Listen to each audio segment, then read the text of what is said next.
The corridor decided it did not like me the moment I stepped into it. That was my first thought, mostly because the lighting shifted from neutral diplomatic welcome to "you are statistically regrettable," which is never a good sign when you are a human standing inside a starship built by beings who alphabetize their emotions. The floor beneath my boots kept adjusting its grip like it was trying to decide whether I counted as cargo or a mistake. I lifted my foot once just to check if I was being scanned, and the ship immediately responded with a soft chime that sounded suspiciously like a disappointed teacher clearing their throat. "I didn't do anything," I muttered. The corridor did not respond verbally, but a panel near my shoulder blinked once slowly, like it was judging me in real time. That was when I noticed I wasn't alone anymore. She was there at the far end of the passage, appearing the way problems usually appear in life, quietly, confidently, and with absolutely no regard for my emotional preparedness. The alien queen. She looked almost human, which somehow made everything worse. Same upright posture, same balanced stride, same face structure that could pass in a crowd on Earth if you ignored the subtle wrongness in the proportions, like reality had copied a human, and then edited it slightly on instinct. But her ears, those were impossible to ignore. Long, elegant, tapering upward and outward like sculpted antennae, faintly glowing along the edges as if they were constantly receiving signals from a frequency the rest of us were never invited to hear. They twitched once. I had the uncomfortable realization that I might have been included in whatever they just listened to. I tried to stand straighter. It came out more like I was attempting to become furniture. She walked toward me without hurry. That was worse. People who are in a hurry can be negotiated with. People who are not in a hurry have already decided how the conversation ends. The ship, sensing her presence, began acting like an overeager assistant at a formal dinner. Lights softened. Panels reconfigured themselves into patterns that looked vaguely ceremonial. Somewhere deep in the walls, something hummed like it was clearing its throat in 3 different languages. I had been on this vessel for less than an hour, and already suspected it was emotionally more stable than me. A small drone descended from the ceiling, paused between us, and projected a holographic message in what I assumed was an attempt at hospitality. "Welcome, human representative." Below it, smaller text flickered. "Please do not touch anything that looks important. Everything looks important." The drone then spun once, as if proud of its own cautionary advice, and drifted away. "I feel very welcome," I said. The queen stopped in front of me. Up close, her presence had a strange effect, like my thoughts were being sorted into neat categories without my permission. Her eyes were calm in the way oceans are calm right before they remember they are oceans. "You are the one they sent," she said. Her voice carried a layered resonance, like it was being translated by something that didn't fully trust language. I nodded. "Technically, yes. Emotionally, I was dragged here under false promises involving light diplomatic work and no space vomiting." Her ears tilted slightly. I decided to interpret that as curiosity instead of execution planning. "I did not request a comedian," she said. "That's fair," I replied. "Most people don't, it usually just shows up." A pause, the corridor hummed louder as if enjoying the exchange. The queen studied me for a moment longer than comfortable. Then she turned slightly, gesturing for me to walk with her. I hesitated. She noticed. "I am not asking," she added politely. "Oh," I said. That tone usually comes before something collapses or explodes. We began walking. The corridor stretched ahead like it had infinite patience and very little imagination. Every few meters, the architecture subtly changed, as if the ship was trying out different moods. At one point, the walls looked like flowing glass. Then they resembled something organic, like the inside of a thoughtful creature. I stopped looking too closely after a while because I didn't want to develop a relationship with the hallway. "So," I said carefully, because silence around royalty tends to accumulate consequences, "what exactly am I doing here?" Besides walking dramatically, the queen didn't look at me when she answered. "You are a variable. That's not usually comforting," I said. "It is not meant to be." I considered that for a moment. "That makes sense," I replied. "Most things in space don't seem emotionally optimized for humans." Ahead of us, a set of doors opened without being asked. They did not slide so much as unfold, like reality had briefly remembered it was flexible. Inside, I saw a chamber filled with suspended interfaces, floating geometric structures rotating slowly in midair, each one projecting streams of data that looked like constellations trying to become equations. It was beautiful in the way thunderstorms are beautiful when you are safely indoors and not responsible for anything. A second drone floated up beside me and whispered, "Please do not interpret anything you see. Interpretation may void warranty." "I think your ship is threatening me," I said. "It is not threatening you," the Queen replied. "It is warning you." That feels like a semantic loophole. We stepped into the chamber. The air changed slightly, like it had been upgraded. The Queen stopped near the center, where the floating structures rotated more slowly, as if waiting for her attention. When she faced me again, the faint glow along her ears intensified just a little, like distant lightning behind thin clouds. "You are not here by accident," she said. "I'm starting to suspect that nothing in this universe is," I replied. Even my breakfast this morning felt like it had a plan. One of the floating interfaces shifted, projecting an image that looked vaguely like Earth. Then it distorted, splitting into branching possibilities, some collapsing, some expanding, some looping back into themselves like confused thoughts. I took a step back. The drone whispered again, "Do not panic." Panic is a highly and unrecommended response. "I wasn't planning to panic," I said. "I was planning to calmly rethink every decision I've ever made." The Queen finally looked directly at me. For a moment, she seemed less like a ruler and more like someone standing at the edge of a decision they had already partially broken. "Your species," she said, "does not follow predictable progression paths." "That's one way of saying we're chaotic," I replied. "It is a precise way," she answered. I opened my mouth, then closed it again because I realized I didn't have a clever response that wouldn't sound like nervous coughing in sentence form. The ship hummed softly. Somewhere deep within it, something shifted, like a large thought turning over in sleep. The Queen's ears tilted again, slightly downward this time, and I got the impression that whatever she was listening to was not in this room. "I did not bring you here to observe you," she said quietly. "Good," I replied, "because I would have charged you for that. I'm very expensive under observation." That earned me a pause, not laughter, not yet, but something dangerously close to reconsideration. She turned slightly, and the floating structures around us reacted, rearranging their patterns in response to her movement. The data streams bent, not breaking but adapting, like they were afraid of disappointing her. "I brought you here," she continued, "because you were selected." "That sounds like a prize I didn't enter to win," I said, her gaze sharpened. "The selection was not yours." I sighed. "That explains a lot about my life, actually." For the first time, something like uncertainty flickered across her expression. It was subtle, but I noticed it because when you're standing inside a starship with a glowing-eared monarch, you start paying attention to micro-emotions like your survival depends on it. Maybe it did. The chamber lights dimmed slightly. The drone floated between us again, paused, then quietly said, "This is a good moment for emotional stability." "Is it?" I asked. "No." It drifted away again. The Queen stepped closer. "Not threatening, not rushing, just inevitable." "You will understand soon," she said. I looked up at her, at the long alien ears that caught fragments of invisible signals, at the calm impossibility of her presence, at the ship that seemed to hold its breath around us. "I hope so," I replied. "Because right now I mostly understand that I'm far from home and your hallway has opinions about me." For the first time, she almost smiled. And somewhere in the ship's depths, something ancient and very patient began paying closer attention. The chamber did something unpleasant with silence. It didn't just become quiet. It actively removed the idea of background noise, as if the ship had decided that even ambient sound was a form of unnecessary optimism. My footsteps stopped making echoes. My breathing sounded politely edited.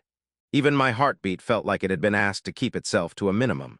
I leaned slightly toward the Queen and whispered, "Is your ship always this emotionally intense, or is it just trying to impress me?" "It is not trying to impress you," she said without looking away from the floating structures. "It is evaluating you." "That feels worse," I replied. A small delay. Then, from somewhere above us, the drone reappeared as if it had been summoned by my discomfort alone. It hovered, rotated once, and projected a new message. "Evaluation in progress. Please do not do anything that requires regret later. Your ship gives surprisingly human advice," I said. "It learned from humans," the Queen replied. I blinked. That explains everything and nothing at the same time. The floating structures in the chamber shifted again. What had been Earth-like projections earlier now fractured into multiple layers, dozens of versions of the same timeline folding over each other like stacked transparent pages. In some, cities burned. In others, cities floated. In a few, nothing recognizable remained except patterns that might have once been thought. I took an involuntary step back. Okay, I said carefully, I'm going to assume this is not a tourist exhibit. It is not, she said. Good, because I was about to leave a review and I feel like it would be unfairly negative. A faint sound came from the drone. It might have been laughter, or a system recalibration. Hard to tell. The Queen raised one hand slightly. The projection stabilized, narrowing into a single branching sequence that pulsed softly, like a living equation trying to decide whether it wanted to be solved. You are observing probability architecture, she said. That sounds expensive, I replied. It is. Figures. She finally turned toward me fully, and for the first time I noticed something I hadn't before. Her expression wasn't entirely controlled.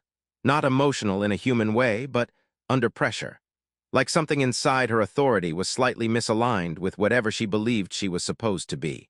You said I was selected, I reminded her. Yes, I feel like I should have at least gotten a notification, maybe a cosmic email, a push alert. The Queen's ears shifted subtly. You would not have understood the message. That's fair, I said. I barely understand my electricity bill. The projection behind her pulsed again. She stepped closer and the chamber reacted, interfaces adjusting, data streams bending slightly toward her position like iron filings responding to a hidden magnet. You are unstable in a very specific way, she said. That is the nicest insult I've ever received, I replied. It is not an insult. Even better. The drone floated between us again, hesitated, then added. Subject displays high adaptive humor response. This may indicate survival instinct or defense mechanism. Please do not encourage it too much. I feel personally attacked by your ship, I said. It is not attacking you, the Queen repeated. It is classifying you. Same emotional effect, different vocabulary. A pause stretched. The projections shifted again, showing something new. Not Earth this time, but a network of civilizations connected like neural pathways. Some nodes flickered brightly. Others dimmed. A few were actively collapsing into themselves, like systems realizing they had been observed too closely. And in the middle of it all, something human-shaped kept appearing in inconsistent positions. Me, in all of those, I asked. Yes, she said, that's unsettling. It is expected. I don't like that those two words are interchangeable in your language. The Queen walked slowly around the projection, studying it. Her long ears tilted and adjusted as if they were parsing frequencies layered beneath the visible image. I suddenly realized they were not decorative. They were functional, listening not just to sound but to structure, to intention, to probability. That made her even more unnerving. So let me guess, I said, trying to keep my voice casual. I'm either the cause of all this or the cure. Neither, she said. Oh, great, love that option, I'm the garnish. The drone emitted a sound that might have been approval. The Queen stopped walking. You are a disruption point, she said. That sounds like something you'd want to uninstall. It is something we cannot uninstall. I frowned. That's never a good sentence in any language. She gestured, and the projection zoomed in. The human-shaped variable, me, apparently appeared at multiple decision branches where outcomes should have stabilized. Instead, every time I appeared, the system failed to converge.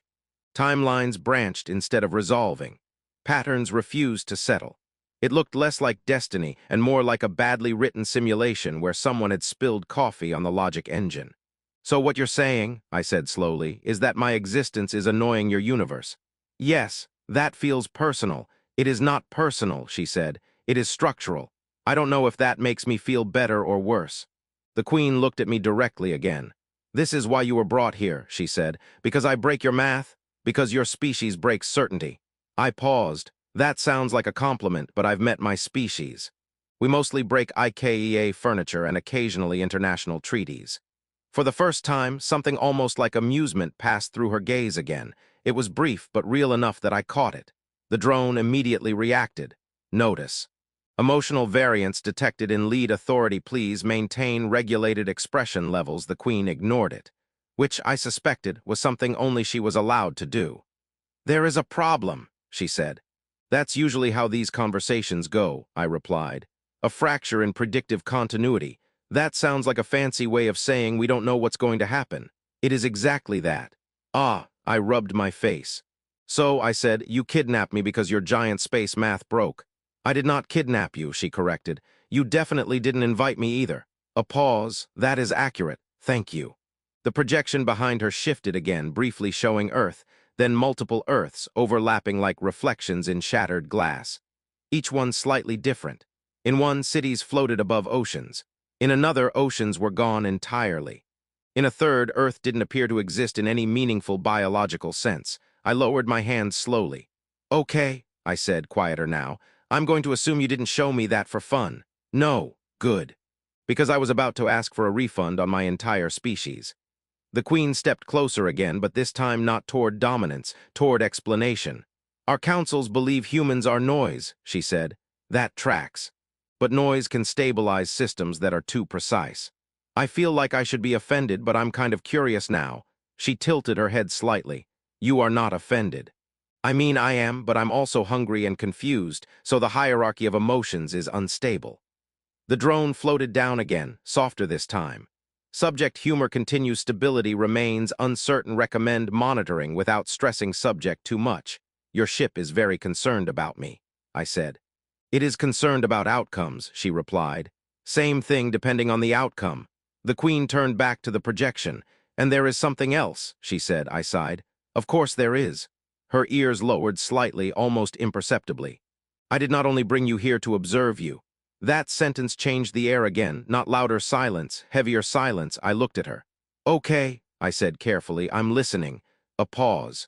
For the first time, she seemed to choose her words not like a ruler, but like someone stepping across unstable ground. "I brought you here," she said, "because I am no longer certain the system is correct about you." I blinked. "That sounds like a polite way of saying we might have made a mistake." "Yes," I exhaled slowly. "Well," I said, forcing a weak smile, "I appreciate the honesty. In human systems, we usually wait until everything explodes before admitting that part." The drone emitted a soft tone again. "Warning, subject normalizing crisis. I feel like your ship is going to file a complaint about me," I said. "It already has," the Queen replied. "And despite everything, despite the floating impossible timelines, the collapsing probability structures, the unsettling implication that I might be a walking statistical error." I laughed once. Because somehow, in the middle of all that, that last detail felt the most relatable thing in the entire galaxy. The laugh didn't echo. It just disappeared into the chamber like the ship had decided it was unnecessary information. For a moment after that, nobody moved.